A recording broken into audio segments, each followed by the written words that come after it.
Hello foodies, Cox's Bazar বেড়াতে গেলে সাধারণত যে খাবারটা আমাদের পছন্দের তালিকায় সবার শীর্ষে থাকে তা হলো লইট্টা মাছের ফ্রাই। আর আজকে আমি সেই লইট্টা মাছের ফ্রাইয়ের অথেন্টিক ও secret tips and tricks share করব, যাতে আপনারা বাসায় বানাতে পারেন। তো চলুন শুরু করা যাক।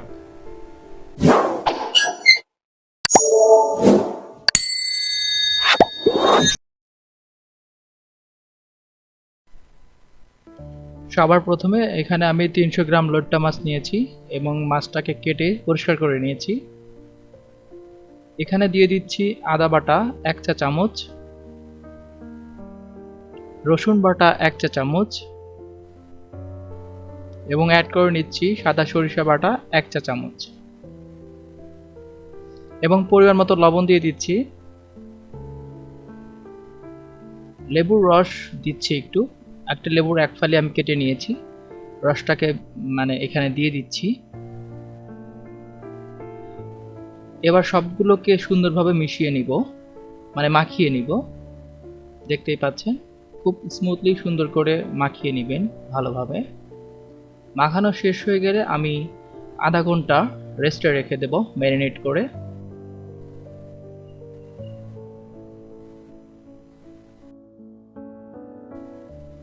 এরপর আমি ব্যাটার তৈরি করে নিব। ময়দা 1 কাপ পরিমাণ এবং চালের গুঁড়া দিয়ে দিচ্ছি। চালের গুঁড়ার পরিমাপটা হচ্ছে আপনি যতটুকু ময়দা দিবেন তার অর্ধেকটুকু। এ পর্যায়ে আমি দিচ্ছি হাফ চা চামচ মরিচের গুঁড়া এবং হাফ চা চামচ হলুদের গুঁড়া দিয়ে দিচ্ছি, 1 চা চামচ লবণ দিয়ে দিচ্ছি। এরপর ড্রাই ব্যাটারটাকে আমি ভালো করে মিশিয়ে নিব সুন্দরভাবে, খুব ভালো করে মিশিয়ে নিতে হবে। এরপর আমি একটু একটু করে পানি দিয়ে একটা বাটার তৈরি করে নিব। মেজারমেন্টটা ঠিক অ্যাকচুয়াল আপনার নির্ভর করবে যতটুকু পরিমাণ বাটার তৈরি করবেন ময়দা দিয়ে সেই পরিমাণ। আমি খুবই অল্প পরিমাণ আস্তে আস্তে করে পানি দিয়ে দিচ্ছি, তারপরে দেখে দেখে বাটারটাকে তৈরি করে নিচ্ছি।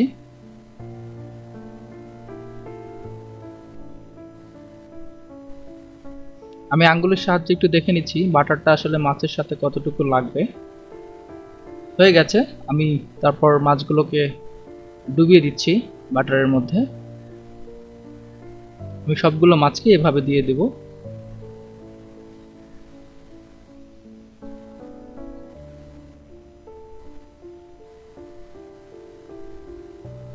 মাখিয়ে নিচ্ছি ভালোভাবে, যাতে করে বাটারটা ভালোভাবে মাছের সাথে লেগে যায়।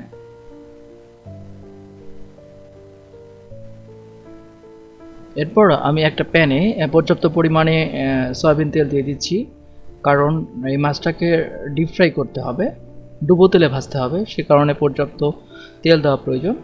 আমি দিয়ে দিয়েছি আমার মাছের উপর ব্যাচ করে যে পরিমাণ তেলটা লাগে।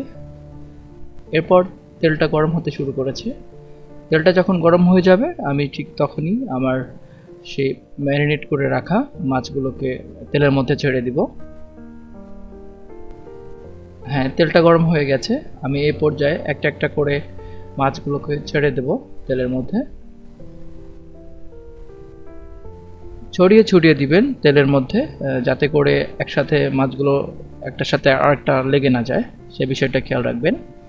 এভাবে আমি প্রথম ব্যাচটাকে ভেজে নিব।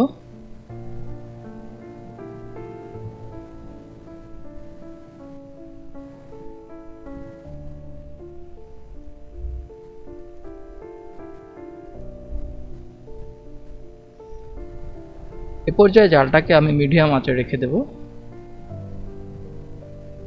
পরবর্তীতে আমি জালটাকে আবার বাড়িয়ে দেব। আমি একবারের জন্য একটু ঘুরিয়ে দেওয়ার চেষ্টা করছি।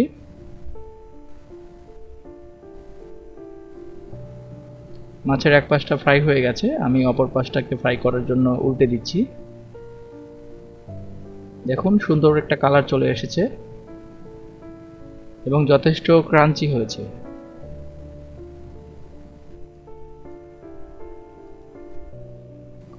সবগুলো মাছকে উল্টে দিয়েছি সুন্দরভাবে।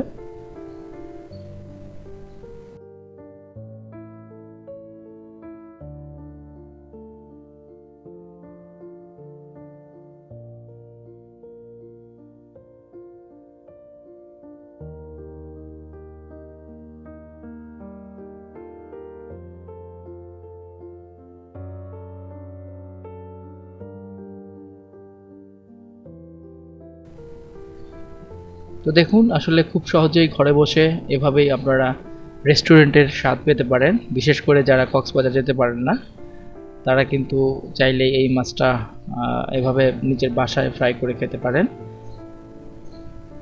তো বন্ধুরা ভালো থাকবেন, সুস্থ থাকবেন, আবারও দেখা হবে নতুন কোনো রেসিপি নিয়ে। আল্লাহ হাফেজ।